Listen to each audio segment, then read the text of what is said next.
Mike. This is a video from the other morning. We'll get it started, then I'll slow it down.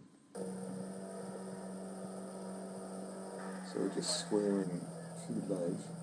There you can see, and you can see that real sort of pause at the catch because of that. We're going to slow it down. Let's just have a look. There. And what I want to show you, we'll just back it up just a little bit. Your shins are almost vertical.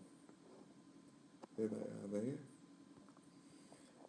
And yet you haven't started squaring.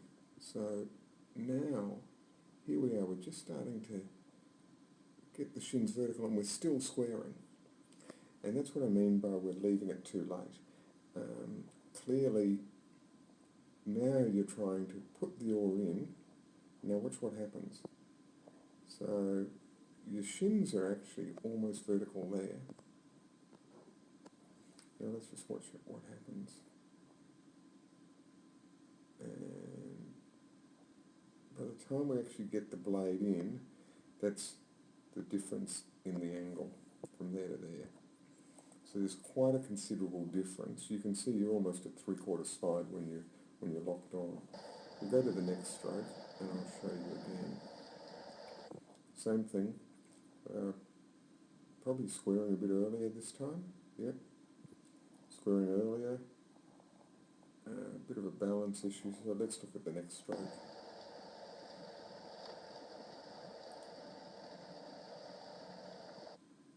Now you can see here we haven't started squaring.